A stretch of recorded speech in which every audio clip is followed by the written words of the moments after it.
Welcome back to Hot Take episode 3. Mark, morning, afternoon. How are you, mate? Yeah, I'm good, mate. You? Yeah, cannot complain. Football's back. It feels like a very long 2 weeks. But it's back. It's a hard graft being a creator through international break, and at least we haven't got another one till September now. So there we go. Well, I've got to thank you. You gave me some good content a couple of days ago when you nearly killed yourself in your studio. So, I mean, that's just little things like that help, if I'm being honest. I was thinking about getting a new chair. This is getting a bit old, but being as it saved my bloody life, I feel like it's part of the family now. When I first saw it, I just thought it was gonna like a little bit of wood. That's really heavy. Whatever it is you put up. I mean, the noise it made. They are quite heavy, but it's my own stupid fault for not putting the screws in. So I'm an advert on health and safety. They'll be using that in 20 years' time in offices like for HR. What to do, what not to do. Yeah, mate. Well, yeah, as you say, it was almost like a bit of a little Donald Trump. If you hadn't turned your head at the last second as well, like it would have hit you right on the bonce. I know. I talked about assassinations. I was at the Baller League yesterday as well, and my little box is right next to behind the goal, and it whacked it. I tell you what, for a moment there, I thought, here we go again. Well, it kicked off, didn't it, between Dave and yeah, there's a couple of bits. I'm not 100% sure whether it's like, if I kick off on the touchline, that it ain't going to be 3 seconds, then we're smiling. I would literally throw a ball at the head or something like that and storm off. Well, I was there for a few of the games during the Blood Brother days, and some of those arguments people don't realize they were legitimate. They weren't pantomime. Yeah. It wasn't scripted. It was very, very real. It really, really was. What's also real is the first reaction we've got today, which Liverpool fans have had a massive, massive reaction to Trent Alexander-Arnold going. Here's Rio Ferdinand on his channel, giving Liverpool some advice. Let's take a listen. You should be saying thank you and good luck. Trent Alexander-Arnold, you didn't pay a penny for him. He came through your academy. He's one of your own. And he won it all. This kid has been there, worn the shirt, been one of your best players, most productive players in one of the most successful periods in recent years.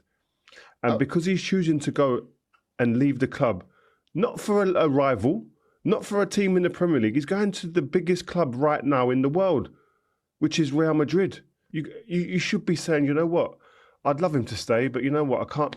Well done. You should be clapping him off and saying, you know what, we'll give you a hero's welcome when you eventually come back in 15 years when you finish your career. You're saying Pratt there, Mark. You don't agree with Rio. Well, mate, look, he's looking off camera more than he's looking at it. And as an influencer, he's either crap at it or he's lying because he's constantly looking off camera. It feels to me like they've had the little production meeting before what's going to go viral. And some people make this choice of, there are other content creators who do it, where they think, I know I'm not going to be popular, but I'll get the views. And that clip is just so scripted, in my opinion. He's not looking at the camera. And also, he's played for Man United. He knows full well at 26, if he'd run his contract down and gone to Real Madrid, he ain't getting clapped. We might get clapped, actually, but not like that. And Liverpool and Man United are very similar. He's either ridiculously naive and stupid, or he's done that for views, because he knows what Liverpool Football Club's all about. He goes there with TNT. He knows what Man United's all about. It doesn't really matter whether you're homegrown. Ronaldo wasn't homegrown. United fans weren't going to clap Ronaldo to go to Real Madrid. I thought we dealt with it quite well, but I was gutted with Ronaldo going there, because he was basically going there because he was saying that Real Madrid are better than Man United. And that was very hard to take because he'd won the Ballon d'Or with us. He'd won the Champions League with us. And it was disappointing. You have to move on from it. And I think that's my thing with it, Terry, is that this is a Liverpool fan problem. It's not Rio Ferdinand's job to tell Liverpool fans what to think because he's played the game. And it's not anyone else's job to start calling Trent a traitor who's not a Liverpool fan. Liverpool fans will deal with this how they want to deal with it. But I don't feel that Rio's being genuine there, because he knows you don't get bloody clapped off for running your contract down, whether you're homegrown or not. Yeah, look, I think, as you say, I think there is a little bit of naivety in there in terms of you should just be applauding it, celebrating it. Oh my God, one of our players is going to Real Madrid. That is too strong. There's no doubt. Some people will, though. Some people will just go applaud him. Some people will go, we're really let down by you. But you can't tell Liverpool fans. I mean, the thing about Rio's voice as well is it's just, I've never really heard his voice as irritating as that. But I just, he's an ex-United player. thinking he can tell Liverpool fans what to think as well. Come on. You know, are we going to listen to bloody Jamie Carragher going, Man United fans, at the end of the day, Man United fans should be clapping Ronaldo to Real Madrid. Yeah, come on. I just think that's been set up, I do. Yeah, like I see that point of view. I did see a few Liverpool fans over the weekend sort of tweet that they don't want to hear from anyone that isn't a Liverpool fan on this subject. You can't tell us how to 100%. feel. You can't tell us how to behave. You think that's right? Yeah, I wouldn't want if this was at United and I had, you know, Robbie from AFTV or, you know, I'm trying to think of somebody else that's, you know, a rival fan that I actually would listen to, telling us, you know, this player's a traitor, this, you know, you shouldn't do I'd say, look, with all due respect, you have a right to an opinion, but it ain't your club, mate. You're not emotionally invested. We're emotionally invested. I can look at the Trent situation and go, I think this, I think that. But I'm not emotionally invested. I'm invested like you are, Terry, because you love football like I love football, and we talk about football and we watch football away from Man United. But I can't feel how a Liverpool fan feels. If Newcastle do something that affects them, like with Mike Ashley, I can say I think Mike Ashley's this, but I'm not emotionally invested. So I think that, you know, club rivalry and, you know, how you feel as a fan of a club, it's your club. People can have an opinion on it, but when it gets a little bit emotional, keep your nose out. Yeah, look, I see that perspective, and my view on it is kind of this. Sometimes I think in life, an outside perspective with no emotion is actually important. Often, if I've got an issue with one of my kids, I will ask my sensible friends. I'll often try to find a friend who doesn't have children. And the reason why I say that is because sometimes that person could have had a bad week with their kid. So they're either overly emotional in either direction, as an example. At the same time, my pushback against these Liverpool fans is I really hope they have the same energy the next time there's a debate around Arsenal or Man United or Everton. And I hope they keep their counsel. That's, I suppose, is my biggest pushback, that people are going to pick and choose when they should and shouldn't do it. And I think on the Trent situation, it's this for me. I do get the anger towards Trent. I empathize and I understand exactly as you're saying, but I do think their anger is being misplaced and positioned wrong. I think their biggest focus should be their owners, who have seen a player for 2 to 3 years keep saying no to a contract, and yet they didn't cash in on him. So for me, if that's just who do we both rate? You know, we both love Mainu. I know we both love Mainu at Man United. If he keeps rejecting a new deal now, yes, there may be part of us that thinks, well, he's been offered 150 grand a week. That's what he's worth. He should be signing. I think we can be annoyed at him to a certain degree. But if Ineos and Brailsford and Barada just keep offering him a deal and eventually he signs for Arsenal for free or Liverpool for free, I'm more angry at Ineos for allowing that situation to play out the way it did as opposed to the player. And that, I think, is a fair challenge towards Liverpool fans, because I think that FSG are getting away with this. I know they might keep Van Dijk. They may keep Salah. There's a lot of strong reports. I wouldn't trust any. We're recording this April the 1st. Should go out on April the 1st, but you never know with the news.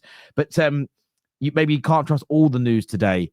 But I think FSG needs to be looked at. Alisson's contract's running down. Konate's is running down. So I do think, yes, maybe what Rio Ferdinand has said here, Liverpool fans can discard and say you're just trying to make us angry. But I do think that the massive focus on Trent, I think you're not really focusing on the root cause problem personally.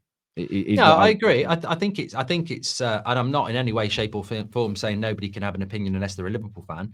I just think it's sanctimonious and misguided to sit there and say you should be clapping them. I saw Michael Dawson doing it on Sky today. You're just going to irritate a very tribal fan base. Liverpool, a very proud city. They don't take outsiders' views very well anyway, and that's absolutely fine. And you can't sit there. He's got Rio. Watch Rio's eyes. He's bullshitted, in my opinion. But other people have said it. He's not the only person. But also, maybe FSG are responsible. Maybe Trent's responsible. And this is also where I look at it as an outsider and just go, like, I agree with you. Sometimes an outsider can just give a really good opinion. I'm not going to tell Liverpool fans what to think. All I'm going to say is I can see both sides. I think if Trent wants to play for Real Madrid and running his contract down is the best way for him to do that and make a lot of money, hey, it's a bit shit on Liverpool. It's a bit greedy from Trent's part, but he's not going to Saudi. You know, he's going to Real Madrid. Yeah. It's the modern game. this probably didn't happen 20 years as much. On the other hand, what about Real Madrid in all of this? Real Madrid are such a pull now. They're getting free transfers 2 years before it happens. You're telling me they didn't speak to Trent 2 years ago and say, just run it down, mate. We'll take you in 2 years. Oh, yeah. Did it with Mbappe. That's a problem, isn't it? Because people think, oh, they're into the last year of the contract. I think Madrid are genuinely looking around Europe and going, how many more years have you got on your contract, Saka? How many, they're looking and going, yeah, we'll literally take you in 2 or 3 years' time. I mean, look, they've been planning for Alonso as their manager for 18 months. Yeah. Knowing it's Ancelotti, so Madrid have a role to play in it as well, of course. Yep, no, you've certainly got to look at that. And viewers, we'd love to get your opinions in the comments section below. Make sure like buttons have been hit by the way as well, people. Moving on to 500k. Yes, we're getting close now. We're at 50,000 shy, so 50,000 subs. We hit half a. I never thought that would be possible. So yes, let's get that done. That'd be amazing. Moving on to Chelsea. There's a big report that has come out today that shows they have made a £128 million profit, Chelsea, which nobody was expecting after a £90 million loss last year. Their revenues have decreased by about 60 million in sort of their normal operating revenue has decreased by 60 million, but they've made this gargantuan profit. Rival fans are calling it cheating. There are some Chelsea fans who are worried about the long-term future. Essentially, what they have done, you can read this here from Kieran Maguire, is they have sold the women's team from within the asset of the women's team at Chelsea to their company Blueco for around 200 million. I think it's 198 million pound. If you strip that out, they would have made and the player sales, they would have made a loss of around 222 million pound. But with player sales and this 200 million pound asset sale, they have made huge profits of 128 million. How does this sit with you as a football fan? Money and the sort of talking around it has become a massive point with United's debt, with the 115, with Chelsea now financially tracking towards massive losses, but it's a couple of years on the bounce now where the owners of Chelsea are stripping its assets, selling on its assets. Yes, they're selling them to their own company, but they're doing that, making big profits, and now seemingly going to invest that in more players. Does that sit right with you within the rules and laws of the game? Or do you say, actually, fair play to Chelsea, that's good business? Honestly, I understand why people would be very bitter and jealous and call them cheats, but ultimately it does come from a place of jealousy. I wish it was Man United. Basically, that's all I'm going to say. I wish Manchester United had owners that were this creative to try and manipulate ways to basically make them compliant for FFP so they can spend it on transfers, because that's what Chelsea do. They've spent nearly 2 billion in 2 years. So whatever corners they're cutting, whatever they're selling, however they're doing it, they're not doing it so they can pay themselves dividends. They're doing it so they can get money into Chelsea and buy players. Now that might be badly, that's up for debate. But what I can't argue with Todd Boehly at Chelsea is that whether he's competent or incompetent, his heart is in the right place in relation to what he wants to do with that club. Like, in football, I think if you're an owner of a football club, it should never be a business. It never has been a business. You don't buy a football club to make money. It should be about a status thing. I own Chelsea Football Club. I want to win the Champions League. I want to win the Premier League, which is what Roman Abramovich wanted to do. It's what Sheikh Mansour wanted to do at Man City. It's what Sir John Hall wanted to do at Newcastle. It's what Jack Walker did at Blackburn Rovers. That's the ownership model you want at your football club. They might annoy you with ticket prices and everything like that. And I know Chelsea fans aren't happy with certain aspects of Todd Boehly. But what they're doing here is manipulating the situation to benefit themselves so they can spend more money on the team. And I don't know where the Premier League come into this. I have two thoughts on it. One, the Premier League just don't have the right people in their organisation to deal with the likes of Chelsea, who are just more intelligent than them and finding loopholes. Yeah. Or two, they look at it and go, at the end of the day, they're finding loopholes, but they're going to spend that money on football, which benefits the Premier League anyway. So I don't really, as I say, if this was happening at Man United, I would be, get me the scarf, and I'd be going, get in, because it's completely the opposite with United. We would find the loophole and give it the Glazers, whereas Chelsea are just trying to be competitive finding ways to be competitive. They don't have the stadia that Spurs or Arsenal have got. So, look, begrudgingly, I sort of respect it, because I think, as a Man United fan, I think many Man United fans would agree. Now, if you're an Arsenal fan, you might think differently because you're trying to compete against that. But as a United fan who just terrible financially, I look at it and go, I wish we had owners who were at least, and if they are cutting corners, they're cutting corners, they'll get done. But if they're just being really creative, fair play.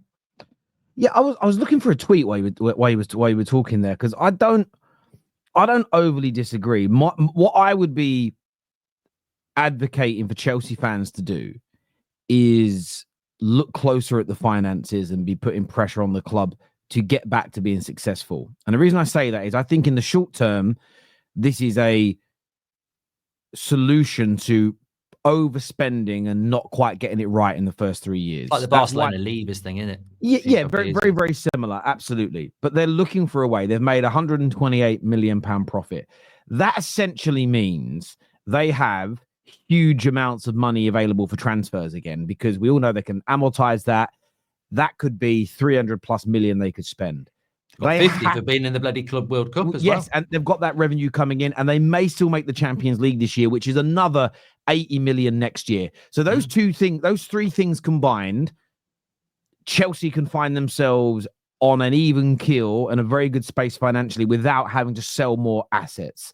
The problem lies if they don't make the Champions League this season, if they invest all that money into more kids that maybe 50, 60% don't make it at the highest level, if next season they don't get back into the Champions League and eventually they run out of assets that they can sell to Blueco, where do you go from there? That would be a concern, but it wouldn't be one that I'd be panicking about today, because it is down the line. You can't keep kicking the can down the road. At some point, the finances will catch up with you. But I agree with you. I think this is...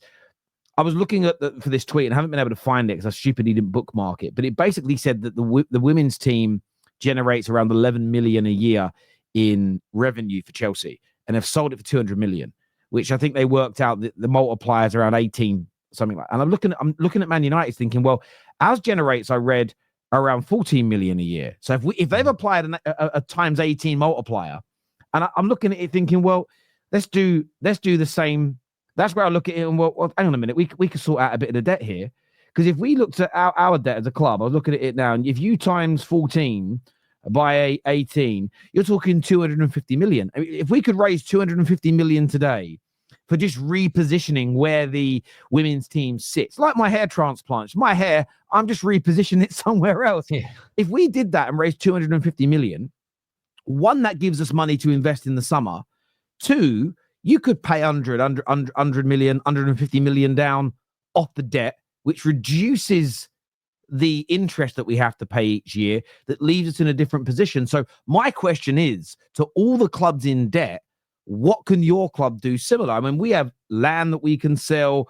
We have teams that we can, and then how far can you stretch this? Can you sell academy teams? Can you sell the under 18? And I'm not saying, I don't look at, again, on paper, you could say Chelsea are worth less money now, but it's all owned by the same company. It's just smart.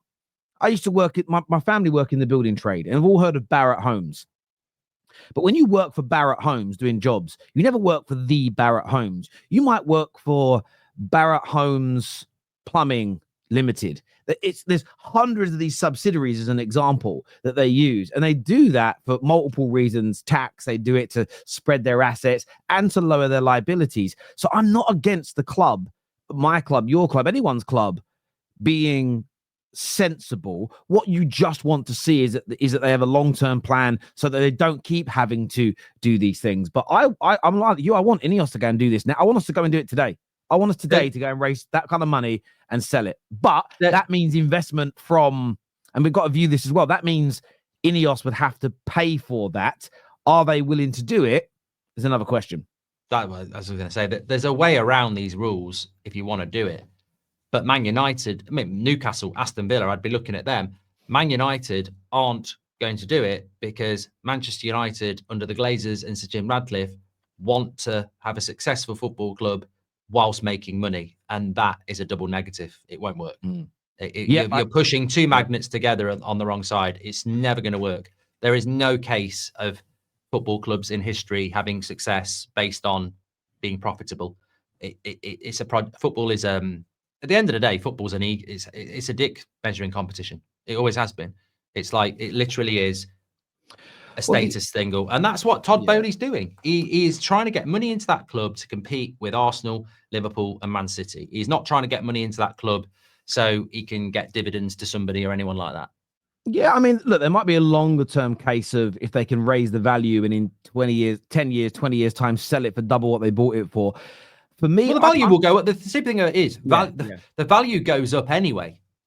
The value, if you're successful, the value does go up. So, you know, a football club like Chelsea could go up in value by 2-3 billion in the next 10 years if they're successful like they were over the last 10. No, I hear that completely. I think, look, Chelsea fans that are watching Rivals, we'd love to get your opinions on this. Is what Chelsea doing right, in your opinion? Is it wrong? Do you think that UEFA and the Premier League are now going to bring in more new rules to stop this from happening?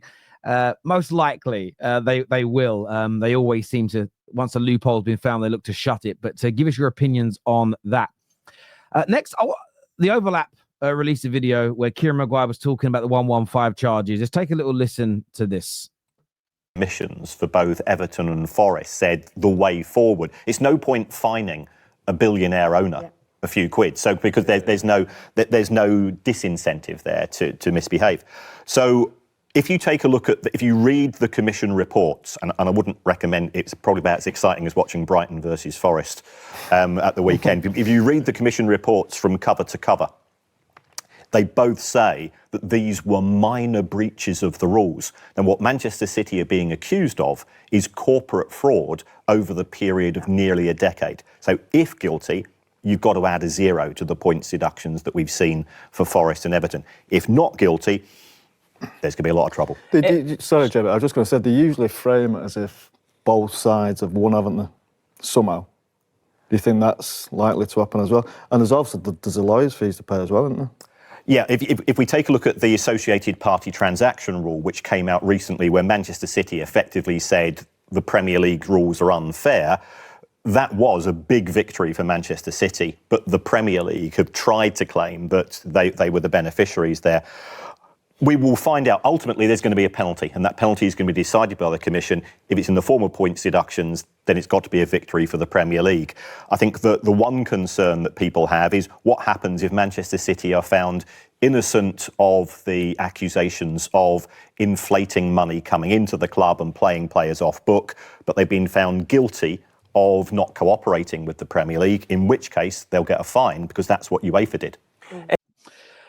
Yeah, I mean, a breakdown there from Kieran Maguire when he's questioned about this. And I think, where do you stand on this? Because a lot of us were expecting there to be a response, an adjudication, a verdict during the international break. A lot of the media that have been quite close to this suggested it, but there was very little that came out at all. What's your gut feeling telling you about this?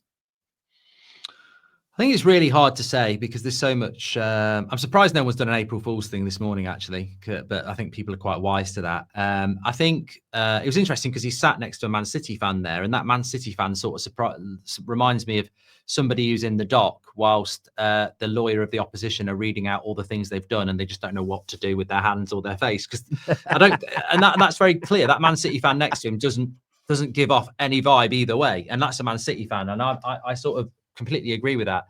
I don't think any Man City fans have got a bloody clue. I think they try and give it large, some of them, but I don't think they've got a clue.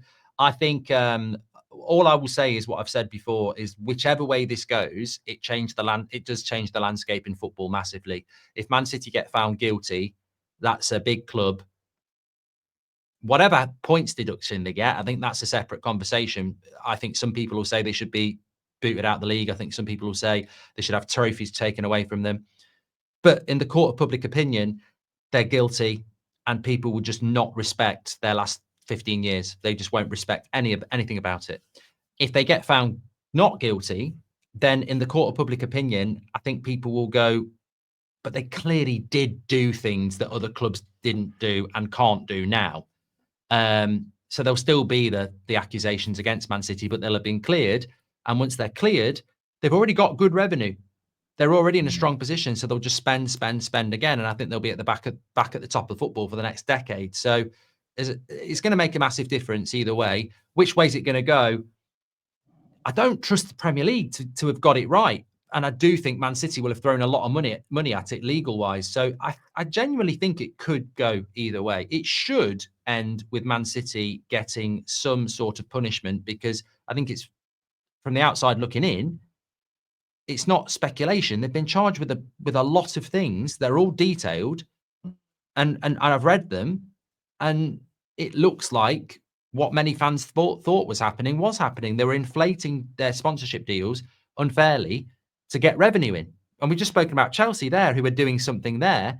I don't think that's up for dispute. It's just about whether technically it's punishable. And I think that's something Man City fans don't realise sometimes. And it's sometimes what other people don't realise, that it can't be disputed that Man City went from being not very wealthy to very wealthy by getting wealthy people's money into that football club, probably certainly in the way other people weren't doing it. And you can't do that anymore. Yeah. It's just whether that gets found as being punishable. The interesting thing for me that I would love an answer to is, if you look at Chelsea, I think their highest, I did a video earlier on today where I said their revenue used to be between 600 and 700 million. I actually got that wrong. The highest amount of revenue they've ever generated was around 589 million. Yeah, so City's revenue is ridiculous, isn't it? So, yeah, and I think that's always worth a look. I mean, you look at there's little things that just don't add up, but maybe they do if we were given an explanation. And I understand City fans will say, well, nobody owes you an explanation. If we have weird and wonderful and brilliant methodologies on how to create revenue that you don't, why should we tell you? And I think that's a fair challenge, in the sense of, if you knew how to title and make thumbnails, Mark, in a very special way that generated 3 times as much views as others. Now, I don't think you know how to title or make thumbnails that much better than everybody else. I just think your content is that much better, right? But if there was a kind of a methodology you could use that just works, I wouldn't expect you to make a video about it and tell everyone. It's why I don't try. You get those videos that go, this is how you grow your subscribers 3 times faster. I always think, well, why's your channel only got 20,000 subs then, mate? You sort of look at it and think, I don't trust anyone who actually tells you that. So that's a really good challenge. But how have Chelsea had the success they did with an owner that has connections similar to yours in terms of multi-billionaires? How are they never able to get their turnover above 600 million? However, you guys have got to 9 billion in half the time. I'm not sitting here saying they're guilty of cheating, because I don't know, but I understand why people are accusing them. And then there are these allegations, then there are these sort of charges. At the same time, what I'm really intrigued to see is City have said, and his name now eludes me, Khaldoon has said, we have unequivocal, undeniable, flat-out evidence that we are innocent. Again, my challenge, not because I understand the response to this question is the lawyers told them to. I get the lawyers have told them to, but what I want as a football fan, and I think we are all owed an explanation on this to understand what's gone on. If you had the unequivocal evidence, why did you not just cooperate and put this to bed 2, 3, 4, 5 years ago? Why have you let it get to a point where it could still go against you? Because for me, if I was accused of robbing the local shop and I had unequivocal evidence, like my Ring doorbell showed me washing my car at that time, I wouldn't allow it to go to the day of the trial and then go, I've got this video evidence, you want to see it now? I'd be showing it to the police on day one when I'm being interviewed to show that I wasn't there, and it would be put to bed. So I just would like, and I hope that by the time we get to the end of this process, we get the adjudication, we can read it and digest it, that we have answers to these things in either direction, whether it means they're completely innocent, whether it means they're 100% guilty. I hope we are not left with lots of ambiguity. We're not left with, oh, they've time barred this and we've not included that because of how, even City fans go, yeah, but even if those emails are real and it's proven, they were elite, they were gained via hacking, which is illegal, so they shouldn't be used. And I just sit there and think, bro, if, for instance, you get found not guilty because the way the evidence was gained was deemed illegal, but the evidence is real and you did it, for me, I think that's more damning for City and the Premier League than there not being a verdict. Does that make sense? I almost feel like what we need is it to go either way. We need it to be you are completely guilty or you are innocent. I feel like if it's in the middle, as you've said, court of public opinion, there's nothing that City have ever achieved, and maybe nothing they will achieve that's ever going to get universal praise. And I think that's something we all, to a degree, want, in the sense of Man United and Liverpool hate each other. But I think in our deepest, darkest parts of our souls, we all appreciate both clubs' great teams. I think we all appreciate how good Arsenal's team was under Wenger, how good Jose's Chelsea's team were. And I'm just thinking about teams in our lifetime. I don't believe any City fan that says, I don't care what rivals or the media or people outside of English football think of this Man City team.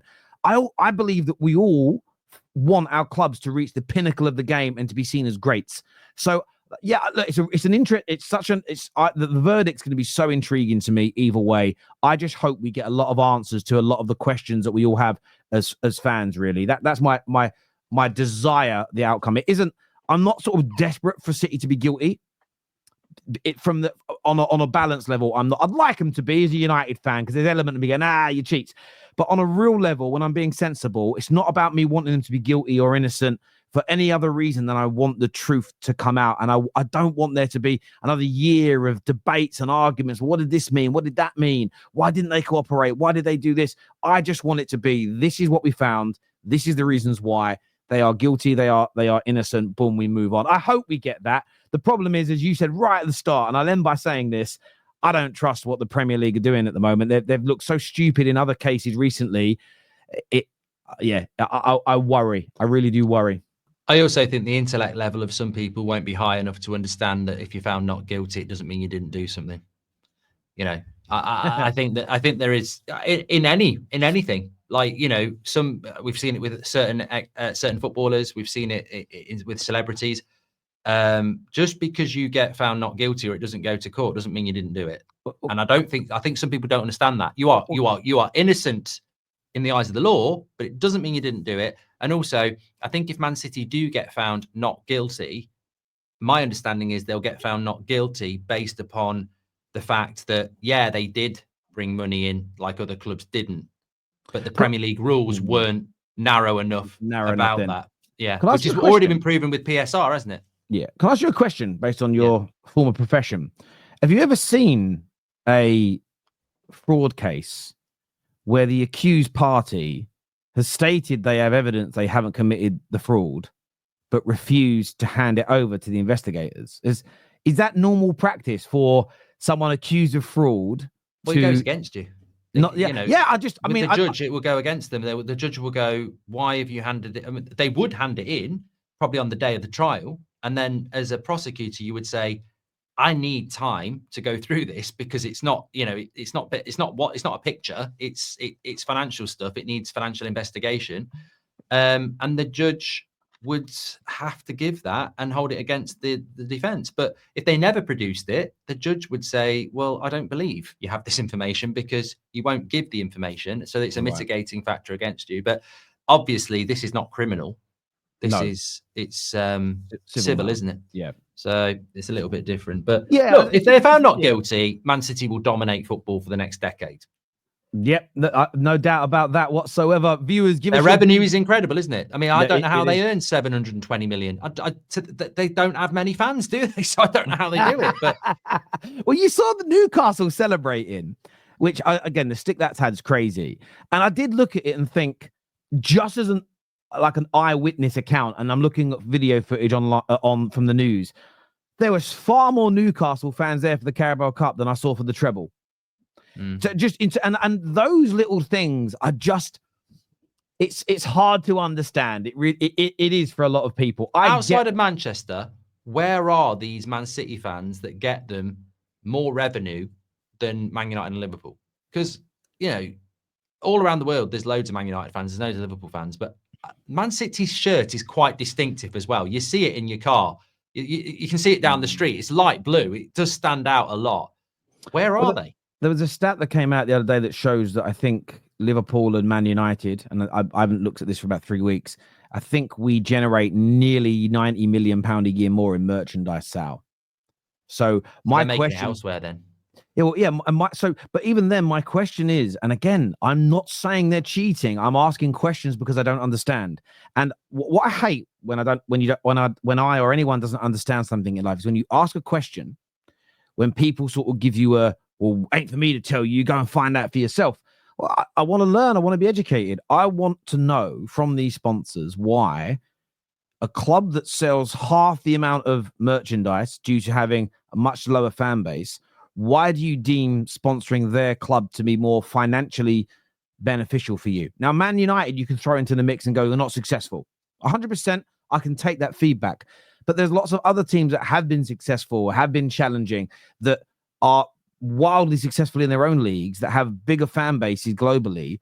Why would you throw £200 million for 5 years at City when you could throw that money at a bigger club with a bigger fan base? Again, it's not an accusation that it's not a real sponsorship deal. I would love to just have the answer given. Frankly, we've done it because we believe X, Y, and Z. Maybe then we all go, well, that makes sense. I now understand it. The problem is when people are left and given very ambiguous, sort of open-ended, narrow answers, it leads to speculation, confusion, and frustration. So I just think more transparency here is needed. And it isn't thrown directly at City. I blame the mainstream media. Where are the conversations? Where are the talking points? They get the financial experts on that understand it, but they don't ever pose to them difficult questions. Why would someone do this? Could you break down in your financial expertise, or bring a marketing expert on? Could you break down why they could find out themselves, mate? Though it's not that difficult. They could find out themselves, but then they may get chat. You're a journalist. How do you know? So we'll get the expert on to answer the questions. I just think more education of football fans could be done. I'd love to have the pool and the finances to do it because everything costs money. But there's a way that we could do this, but it just never gets done. But viewers, give us your opinions in the comment section below. I thought this was April Fool's, by the way. A big article that's gone out today speaking about Miles Lewis-Skelly, the way he uses his arms to dribble. They're comparing him to the legendary, the late, great Jonah Lomu. I think we spoke about this a week or so ago, but why is the analysis of Arsenal so weird? Yeah, I don't know. I don't know. I was at the Baller League yesterday and spoke to Freddie Lundberg, and probably one of the most articulate and wants to answer a question in the right way footballers I've ever spoken to. And I just thought, you know what? There's not enough analysis around Arsenal like this. You know, you've got Martin Keown talking absolute shit 3 times a day. You've got articles like this. You've got, you know, I don't think certain pundits on Sky, etc., they always just seem a bit anti-Arsenal, probably because of their careers. Arsenal are 1 striker away from potentially winning the league next year. And I said to you a couple of weeks ago, I think Arsenal win the league next year. But yeah, they do seem to be surrounded by strange reports, Arsenal, and always have been. It's I don't know what it is. You know, yeah, I suppose it's better to be talked about than not. But yeah, I agree with that. And look, let's just remove the fact it's Arsenal. This is a young English player. So for me, this is someone that looks like he's got the potential to play for our country for a long time at the highest level. And I really like him. And there are so many attributes about this lad that I like. He's got a good first touch. He can go into midfield. He can go on the overlap. He's already shown that he's got an eye for goal if needed, as an example. There are so many elements of his game that are there. Technically, he's very good. Physically, for such a young man, he's built like a grown-up. He's built like a geezer already, as opposed to looking like a young lad. And the headline that the Telegraph have gone with is Miles Lewis-Skelly's secret weapon is Jonah Lomu-like handoff. Well, they're trying to get him done for fouls, aren't they? Yeah. Maybe that's what it is. You think that's what it is? Yeah, I think that's basically make referees think that he's fouling people, but let's talk about it in a positive way so we don't get kicked back in the article. But ultimately, people will look at that and go, well, he's actually fouling people then. It's like, look, we've seen it with referees, haven't we? Jurgen Klopp did it. Sir Alex Ferguson did it. We haven't had a penalty in 9 months. Suddenly you start getting a load of penalties. they've had loads of penalties. We don't get penalties. They stop getting penalties. You start getting penalties. It's just a subtle way of. I mean, look, if he's palming people off in the face, it's not a clever Joe Nulomu way, is it? It's a foul. You just don't want to say an article. Lewis-Skelly's fouling people, and he seems to have a bit of I don't know anything about him other than he looks a really good player, and for England that's a real positive, but he seems to have a bit of a target on his back at the moment. You know, he did that celebration and people said he was arrogant, but I've seen it so many times in my life. You know, you're not top of the hill for long before people want to push you off, and with young players, I think at least he's got someone like Saka, who I think is the absolute epitome of how to be a young talent and develop your career. Just doesn't get in any trouble, focuses on his game. And I think he's got the perfect role model there at the club. Yeah, I agree. And I think you've got young Waneri as well. And there are targets on their back. And I would like it to not be Arsenal players, because often, you know, there's a lot of accusations that go around about me that all you do is praise and defend Arsenal. But I just do see this as two young players that have got these media targets on their back. And Waneri, when he first got into the Arsenal team, it was all, what's his family like? What are his friends like? Can he handle the pressure? I mean, again, do a little bit of research. Lewis-Skelly's had the same. I've actually seen his mum talk on a podcast. I've seen her interviewed. And you'll know as well as I do, you know, being a parent yourself, but being experienced in this world, you'll hear some parents talk and your gut just straight away goes, that young man or that young woman is going to have the potential of having a very good life because they've got great parents, grounded, articulate, sensible. But yet Lewis-Skelly is still being challenged. And like you say with that headline, when you throw that freeze frame and it shows the push in the face and you show it next to Jonah Lomu in rugby, the message that sends, as you say, is that he's just committing fouls. However, players, when they're getting grabbed, often push people off with their hand and do this. It's such common practice in football. For me, sometimes they're given as fouls. Sometimes you might do it too hard. You catch someone in the eye, fouls given as I remember United had a goal disallowed against Spurs because McTominay did it and caught Son in the face. But it happens 10 times a game, 20 times a game on both sides. And as you've stated, to make that rugby reference, because Jonah Lomu's handoffs were potent. And if anyone watched Jonah Lomu, the great late Jonah Lomu play rugby, if you got a handoff in the face, you felt it for a month. Your ancestors felt it. Your unborn children could feel the pain. The way they're doing that correlation is the only next level they could have taken it to is his handoffs feel like a Anthony Joshua right hook. Like that's where are they going with this? As you say, it is probably about creating a target. They've done it with the arrogance and the celebration and everything else. They've done it with his England call up and the clothes that he was wearing. Now it's let's create a message, because they tried to do it with the red cards. They've said he's been sent off twice this year. He's got to watch himself. One was for denying a clear goal scoring opportunity, which was a bit of an accident from him, but it's not dangerous. And the other one was, the one shouldn't have been, but they're trying to position it as he's potentially this violent, aggressive young man. He's not a young, listen, Wayne Rooney, I loved him as a youngster, same age as me, you know, so there was something, I was like, oh, look at this young lad from a council estate like me killing it. He was aggressive as a youngster. I always remember, do you remember the drop ball he had when he was at United? When he had his skinhead. And it's like, that is what I would call a young and aggressive player. Lewis-Skelly's not that in any capacity, but the media's attempt to paint him as it, I think is sick. And, I'm just not going to, as a content creator, I just can't sit back and watch them do this to another player like we saw Raheem Sterling and many before him. I just can't sit back and say nothing. I just find I don't think they can, though, Terry. I really don't think they can, because although they have the access and, that's the way the clubs want to do it at the moment, because they're scared of content creation, which is fine. I think some content creation you wouldn't want anywhere near a football club because it's volatile and X-rated.